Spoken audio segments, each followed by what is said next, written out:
the constitution was made by Pandit Nehru when he curtailed the freedom of expression of people. Very first attack. And who was protecting the constitution? Then it was Shyama Prasad Mukherjee.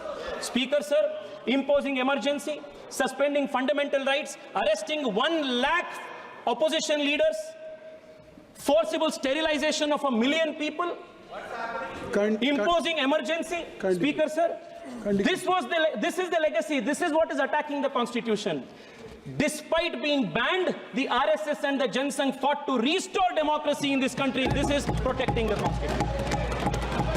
Speaker, sir, Article 356 is misused more than 90 times. Democratically elected governments were removed at the whim of the leaders. This is attacking the constitution. Sabka Saath Sabka Vikas, a Team India approach, GST Council. This is Narendra Modi's style of protecting the constitution. Speaker, sir, rejecting the Speaker, sir, just 3 minutes. Speaker, I'm concluding in 3 minutes. Rejecting the Kaka Kadelkar committee report, with Nehru himself opposing reservations of backward classes, is attack on the constitution. Granting constitutional status to the National Commission of Backward Classes is protection of the constitution. Opposing Mandal reservation.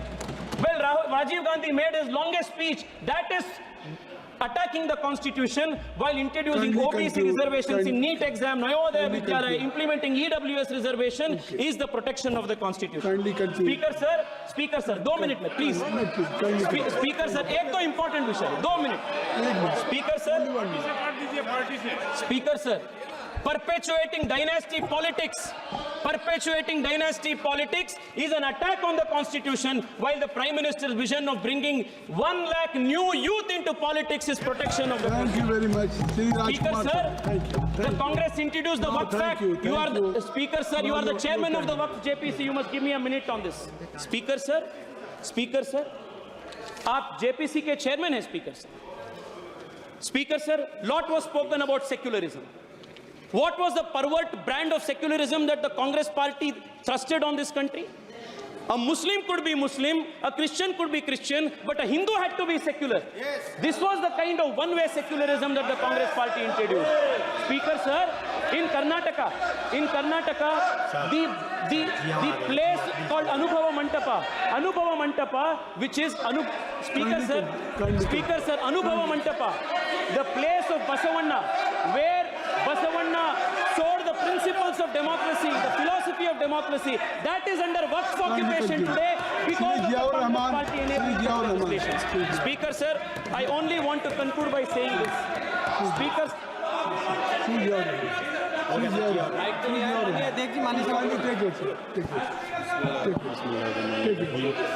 माननीय सभापति जी, संविधान पर चर्चा पर बोलने के लिए मौका देने के लिए आपका बहुत बहुत शुक्रिया।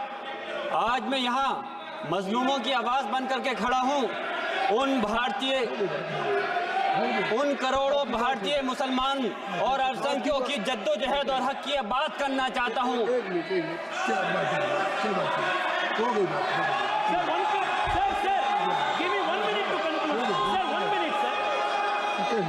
मैं अब ये आवाज आप 1 मिनट लीजिए कंक्लूड करने के। माननीय सभापति जी, मैं आपका बहुत बहुत शुक्रिया अदा करता हूं मुझे बोलने का मौका दिया। Democracy when you imposed emergency. We fought to send Ambedkar to parliament when you conspired to defeat him. We have fought to protect secularism and pluralism when you surrendered to vote bank politics. We fought to make India prosperous while you kept India poor. We fought for Ek Bharat Shresth Bharat while you supported Tukde of Bharat. We are the party that is standing against your Soros army that is trying to destabilize India. We are committed to protecting the constitution. बहुत बहुत शुक्रिया माननीय सभापति जी। मैं आज यहाँ मजलूमों की आवाज़ बनकर खड़ा हूँ। उन करोड़ों भारतीय मुसलमान और अल्पसंख्यकों की जद्दोजहद और हक की बात करना चाहता हूँ जो इस देश का अटूट हिस्सा हैं। मेरे अल्फाज बंटवारे के नहीं बल्कि इत्तेहाद के हैं। मेरे अल्फाज मायूसी के नहीं बल्कि एक उम्मीद के हैं। ऐसी उम्मीद जो कि हमारे इस देश को जोड़ना चाहती है। हमारा संविधान हमारे संविधान को बनाने के लिए हमारे बाबा भीमराव अंबेडकर साहब, मौलाना अबुल कलाम आजाद साहब, डॉक्टर जाकिर हुसैन साहब ने मिलकर के इस संविधान को बहुत मेहनत के साथ बनाया था। ये सिर्फ किताब की शक्ल में देने के लिए नहीं है। आज संविधान के उस पर मैं कहना चाहता हूं कि भारत का संविधान इंसाफ, आजादी और भाईचारगी की जिंदा गवाही है और ये गारंटी देता है कि नागरिक हर मजहब, जात या नस्ल पर इज्जत के साथ गुजार सकते हैं जिंदगी। लेकिन अफसोस है, एक मुस्लिम रहनुमा की हैसियत से मुझे इस दस्तावेज पर बेपनाह फख्र है, जो कि दस्तावेज जो संविधान हमें इजाजत देता है, आर्टिकल 15 के मुताबिक किसी भी नागरिक को मजहब, जात, लिंग, नस्ल या जन्म के स्थान पर भेदभाव नहीं किया जाएगा। आर्टिकल 19 में बोलने के अभिव्यक्ति की आजादी का हक दिया गया है, जो कि हमारे अधिकारी को हक की आवाज को छीनने का आप काम कर रहे हैं। आर्टिकल 25 अपने मजहब को मानने और उस पर अमल करने की आजादी देता है। आर्टिकल 29 के तहत अल्पसंख्यकों के हकों की हिफाजत करने के लिए प्रावधान किए गए हैं। लेकिन आप तो हमारे हकों की छीनना चाहते हैं। माननीय सभापति जी, मैं आपके माध्यम से कहना चाहता हूं कि आर्टिकल 30 के अंदर अपने तालीमी इदारों को कायम करने और उनके चलाने का हक है, लेकिन हमारे साथ ज्यादती हो रही है। ये संविधान को अगर आप कमजोर करेंगे तो याद रखना, ये देश कमजोर होगा, हमारा मुल्क कमजोर होगा। जो संविधान के प्रति वफादार नहीं हो सकते वो हमारे मुल्क के प्रति वफादार नहीं हो सकते। मैं उस संभल की सरजमी से आता हूं जहां पर 15 दिन पहले एक संविधान को कमजोर करने का काम किया गया। वहां पे जिस प्रकार से 5 मजलूमों की जान ले ली गई, जिस तरह से 30 से ज्यादा लोगों को गोली मारकर घायल कर दिया गया और 27 से 50 से ज्यादा लोगों के खिलाफ मुकदमा दर्ज किया गया। मैं पूछना चाहता हूं माननीय सभापति जी, मैं सांसद हूं, मैं अपने मुकदमे का मैंने कहा था मुझे डर नहीं है, मेरे खिलाफ मुकदमा लिखा गया, मैं वहां मौजूद नहीं था और ये मुकदमा जो हमारे चाहे विपक्ष के सांसद हो या सत्ता पक्ष के सांसद हो, आप याद रखिए जनता की आवाज हो, जनता के बीच में जाकर के आपके जवाबदेही बनती है। और मैंने अपनी जनता को आवाज को उठाने का काम किया तो क्या गलत किया था? माननीय सभापति जी, सिर्फ इस बुनियाद पे मुकदमा लीजिए गया। आज मैं आपको बताना पॉइंट पे बोल रहा हूँ, संविधान पर ही बोल रहा हूँ माननीय सभापति जी। आज मैं चाहता हूँ उन लोगों को इंसाफ मिलना चाहिए जो इसके जिन्होंने ज्यादती की है, उनको सजा मिलनी चाहिए। और आज एक इमाम को सिर्फ इसलिए गिरफ्तार कर लिया गया संभल के अंदर कि सिर्फ उन्होंने अजान लाउड स्पीकर से दे दी थी। अफसोस है कि आज हमारे साथ ऐसी ज्यादती हो रही है। माननीय अध्यक्ष जी, हमारा संविधान किसानों को मजबूती की बात करता है, जो इस देश की रीढ़ की हड्डी है। 130 किसान जो 10 दिन से ज्यादा समय से जेल में बंद हैं, आप किसानों को हक नहीं दे पा रहे तो किसको हक देने का काम करोगे? मैं अफसोस करता हूँ आज पूरे प्रदेश और मुल्क के अंदर जिस तरह से हमारे लोगों की हिफाजत नहीं की जा रही। एक मॉब लिंचिंग सिर्फ धर्म के नाम पर, अगर कोई मुस्लिम है, ओबीसी है या पिछड़ा समाज का, एससी समाज का है तो नाम पूछ करके उसकी हत्या कर दी जाती है। बुलडोजर चलाए जा रहे हैं। हेट स्पीच, अगर कोई हम कुछ बोलते हैं तो हेट स्पीच करके मुकदमा दर्ज कर देते हैं। और जो हमारे धार्मिक आका हमारे सल्लल्लाहु अलैहि वसल्लम की शान में गुस्ताखी करता है, उनके खिलाफ कोई कार्रवाई नहीं। मेरे पास समय कम है, इसलिए तेजी के साथ में मुझे बोलना पड़ रहा है। माननीय सभापति महोदय जी, ये सवाल बंटवारे का नहीं बल्कि हम वतनों के लिए जिनका जमीर मर गया है उनके जमीर को जिंदा करने के लिए है। हम चाहते हैं इस देश की आजादी, हमारी देश की, सभापति जी बस मैं अपनी बात खत्म कर रहा हूं, 1 मिनट। हमारी देश की आजादी के लिए मैं ये कोई बंटवारे की बात नहीं कर रहा, लेकिन हमारे मुस्लिम और हिंदू समाज सब लोगों ने मिलकर के इस देश को आजाद कराने का काम किया था। आज उनके साथ ज्यादती क्यों की जा रही है? हम लोग अपने इस मुल्क के अंदर मजबूरी से नहीं रुके, बल्कि हम जो है अपनी मर्जी से रुके थे। हमारी मुल्क को आजाद कराने में हजारों लाखों मुसलमानों ने शहीद हुए थे। माननीय सभापति जी, कंक्लूड कर रहा हूँ, सिर्फ राजकुमार से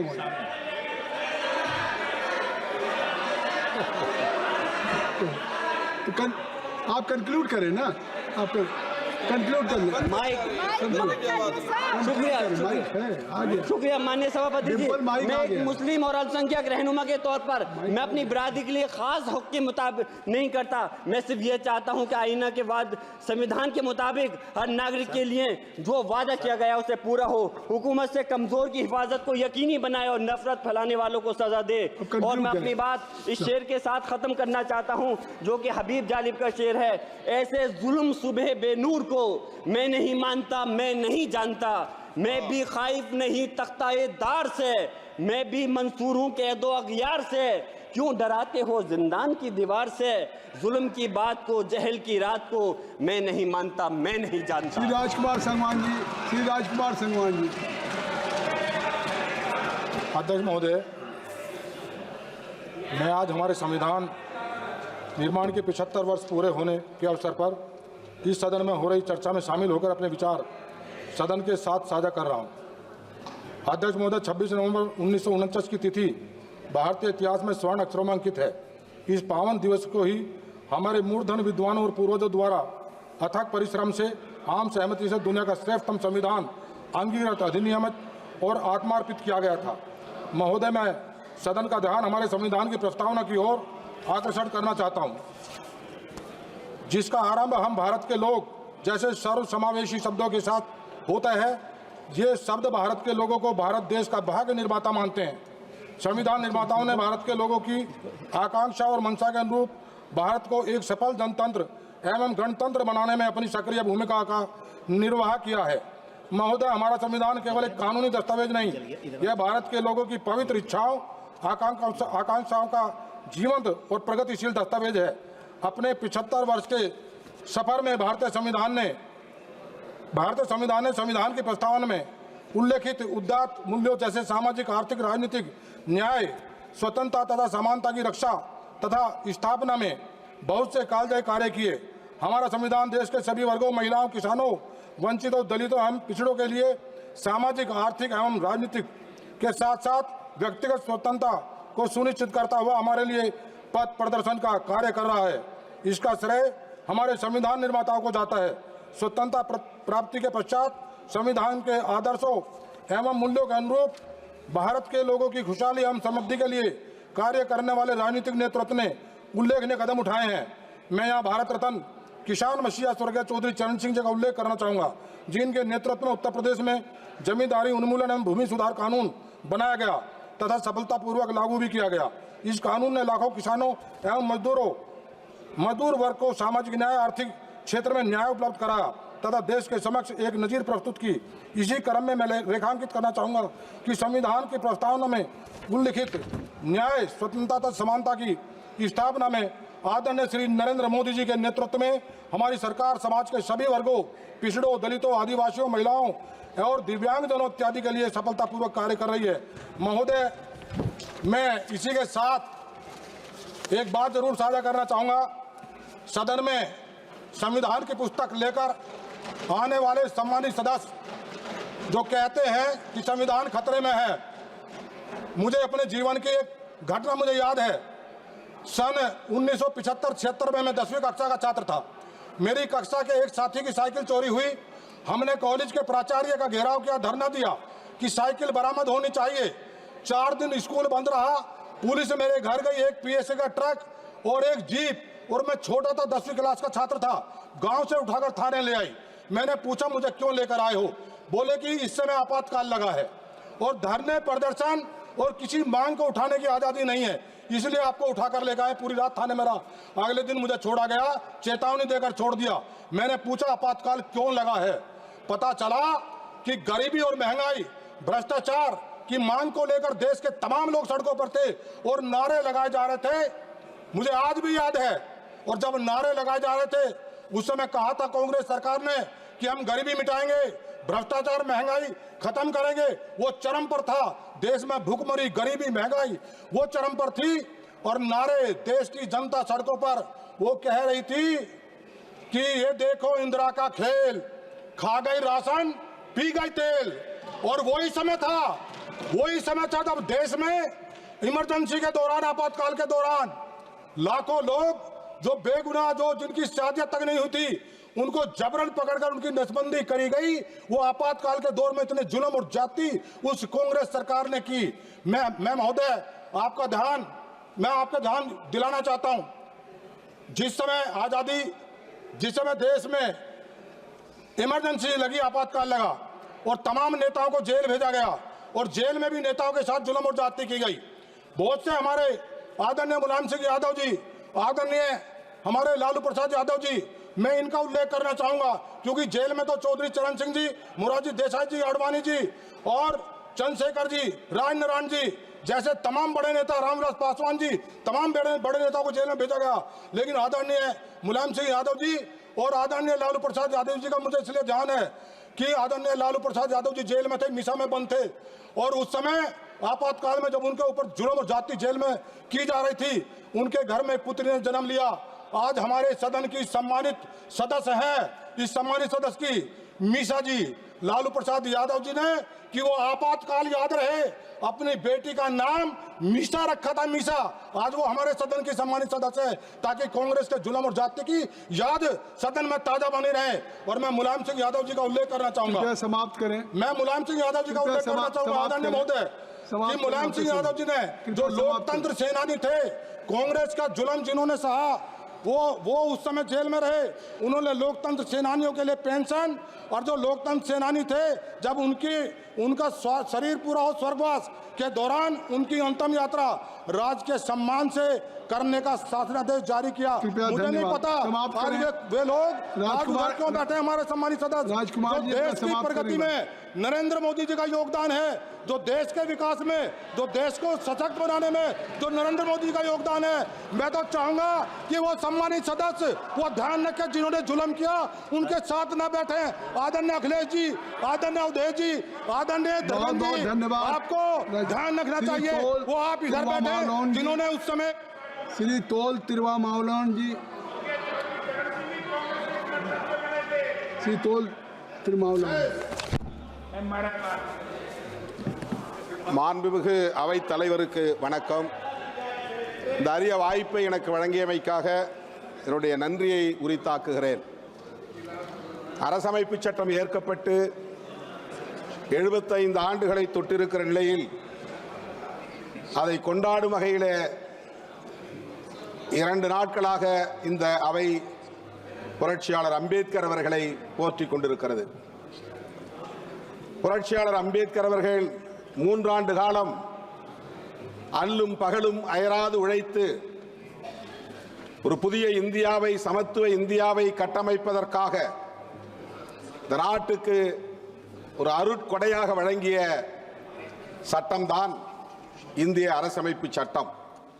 இது வெறும் சட்டம் மட்டுமல்ல, புதிய இந்தியாவை கட்டமைப்பதற்கான கோட்பாடும் ஆகும்.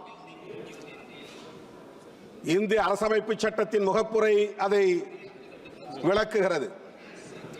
இந்திய அரசமைப்பு சட்டத்தின் முகப்புரையில் நாம் எத்தகைய இந்தியாவை எதிர்காலத்தில் கட்டமைக்கப் போகிறோம் என்பதை உறுதிப்படுத்தி இருக்கிறார்கள்.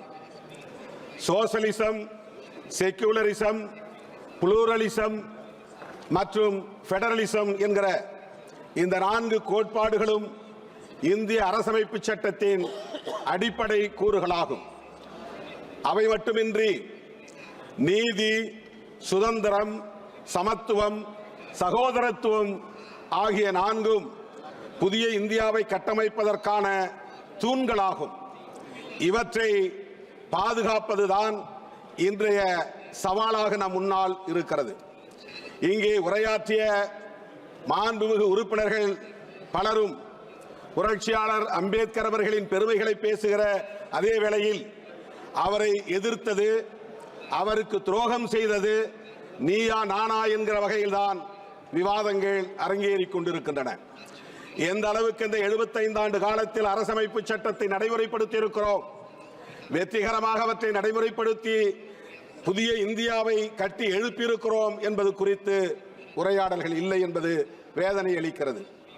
புரட்சியாளர் அம்பேத்கர் அவர்கள் இந்த அரசமைப்பு சட்டம் ஏற்கப்படுவதற்கு முதல் நாள் 1949ஆம் ஆண்டு நவம்பர் திங்கள் 25ஆம் நாள் அரசியல் நிர்ணய சபையில் ஆற்றிய உரை, இறுதி உரை வரலாற்று முக்கியத்துவம் வாய்ந்தது.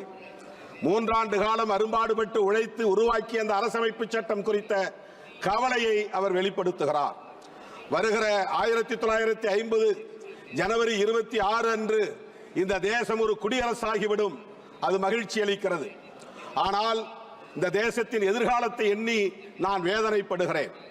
அரசியல் ஜனநாயகத்தை வென்றெடுத்து விட்டோம். ஆனால் சமூக ஜனநாயகம் கேள்விக்குறியாக நிற்கிறது. பொருளாதார ஜனநாயகம் கேள்விக்குறியாக இருக்கிறது. இவற்றையெல்லாம் எப்படி நாம் நடைமுறைப்படுத்த போகிறோம் என்கிற வேதனையை அந்த உரையிலே பதிவு செய்திருக்கிறார். சுதந்திரம் இல்லாமல் சமத்துவம், சகோதரத்துவம் இங்கே நடைமுறைக்கு வராது. சமத்துவம் இல்லாமல் சுதந்திரமும் சகோதரத்துவமும் இங்கே வெற்றிகரமாக இயங்காது. ஆகவே இவை ஒவ்வொன்றையும் தனித்தனியே பிரித்துவிட முடியாது. சுதந்திரம், சமத்துவம், சகோதரத்துவமாக ஆகிய மூன்றையும் ஒரே நேரத்தில் நடைமுறைப்படுத்துகிற போதுதான், வெற்றிகரமாக நடைமுறைப்படுத்துகிற போதுதான் இங்கே சமூக ஜனநாயகத்தை நாம் உருவாக்க முடியும் என்கிற கவலையை பதிவு செய்கிறார். அதற்கு இங்கே தடைகளாக இருப்பவற்றை தூக்கி எறிய வேண்டும் என்று சொல்லுகிறார். சகோதரத்துவம் இல்லாமல் சமத்துவம் இல்லை. நாம் அனைவரும் ஒரே குடும்பத்தை சார்ந்த உடன்பிறப்புகள் என்கிற உணர்வை பெற வேண்டும். இது தேசம் என்கிற ஒற்றை வடிவத்தை இன்னும் பெறவில்லை. இது தேசமாகவே இல்லை. ஆகவே நாம் அனைவரும் ஒரு தேசிய இனம் என்று கூட சொல்ல முடியாது. அப்படிப்பட்ட நிலையிலே சமூக ஜனநாயகத்தை வென்றெடுப்பதற்கு புரட்சியாளர் அம்பேத்கர் அவர்கள் பல்வேறு யோசனைகளை சொன்ன அதே வேளையில் தன்னுடைய ஆழ்ந்த வருத்தத்தை பதிவு செய்ததை இங்கே நான் பதிவு செய்ய விரும்புகிறேன். இங்கே எதிர்காலத்தில் வர இருப்பவர்கள் நாட்டை விட மத நம்பிக்கைகள் மேலானதா அல்லது மத நம்பிக்கைகளை விட நாடு மேலானதா என்ற கேள்விக்கு யார் விடை சொல்ல போகிறார்கள்? ஒருவேளை நாட்டை விட மத நம்பிக்கைகள் மேலானது என்று கருதினால் இந்த தேசம் மீண்டும் சுதந்திரத்தை இழக்க நேரிடும். இந்த தேசத்தின் சுதந்திரத்தை மீண்டும் நாம் வென்றெடுக்க முடியாத நிலை உருவாகிவிடும் என்ற கவலையை வெளிப்படுத்தி இருக்கிறார். 75 ஆண்டுகளுக்கு முன்னால் தீர்க்க தரிசனமாக அவரால் உணர முடிந்திருக்கிறது. மத நம்பிக்கை உள்ளவர்களின் கைகளில் ஆட்சி அதிகாரம் சிக்கிக் கொண்டால் நாட்டை விட மத நம்பிக்கைகளே மேலானது என்பதை அவர்கள் உறுதிப்படுத்தக்கூடிய நிலை உருவாகும் என்பதை இங்கே சொன்னார். புரட்சியாளர் அம்பேத்கர் சொன்னது இங்கே இப்போது நடைமுறையில் இருப்பதாகத்தான் நம்மால் உணர முடிகிறது.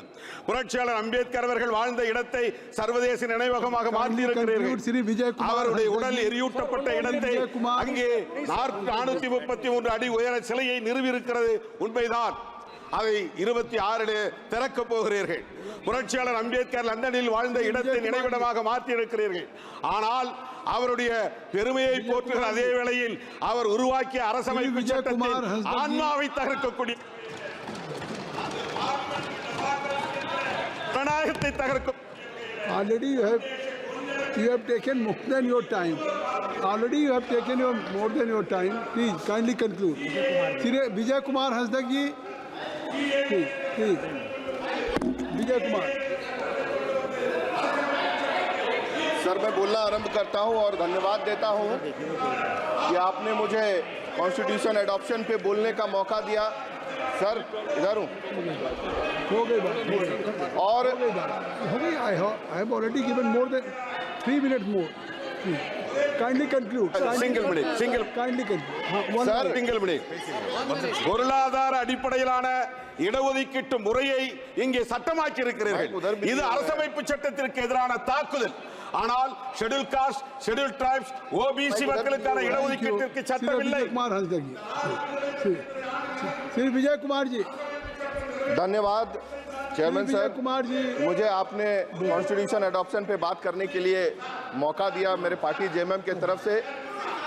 और आज यहाँ पे बहुत सारी बातें आई और जिस परिस्थिति में देश में कॉन्स्टिट्यूशन को अडॉप्ट करते समय पूरे देश के हर एक वर्ग तबके के लोगों को ध्यान रखते हुए फ्रेमवर्क किया गया, मैं उन सभी जो हमारे स्टॉलवर्ड्स थे उन लोग को धन्यवाद देना चाहता हूं, आभार व्यक्त करता हूं। और मुझे लगता है उसमें सारा सदन यहाँ पे एकजुट होगा। और आज सदन के पार्लियामेंट्री अफेयर्स के नेता की तरफ से भी बातें आ रही थी, security of minority, European union के आपके डिस्क्रिमिनेशन के ऊपर रिपोर्ट वगैरह सब दिखाई जा रही थी। तो हम उनसे बेहतर हैं ये साबित करने का प्रयास किया जा रहा है, लेकिन हम सबसे बेहतर है ये अभी तक नहीं कहा जा सकता है। तुलना उस चीज में होनी चाहिए कि जहां पे हम और बेहतर हो सके। अगर हमारे यहाँ आज भी डिस्क्रिमिनेशन हो रहा है और उसे हम रोक नहीं पा रहे हैं, तो इतने सालों के बाद अगर हम लोग अभी आज जिस परिस्थिति में है तो हम उसे हम अच्छा नहीं कहेंगे।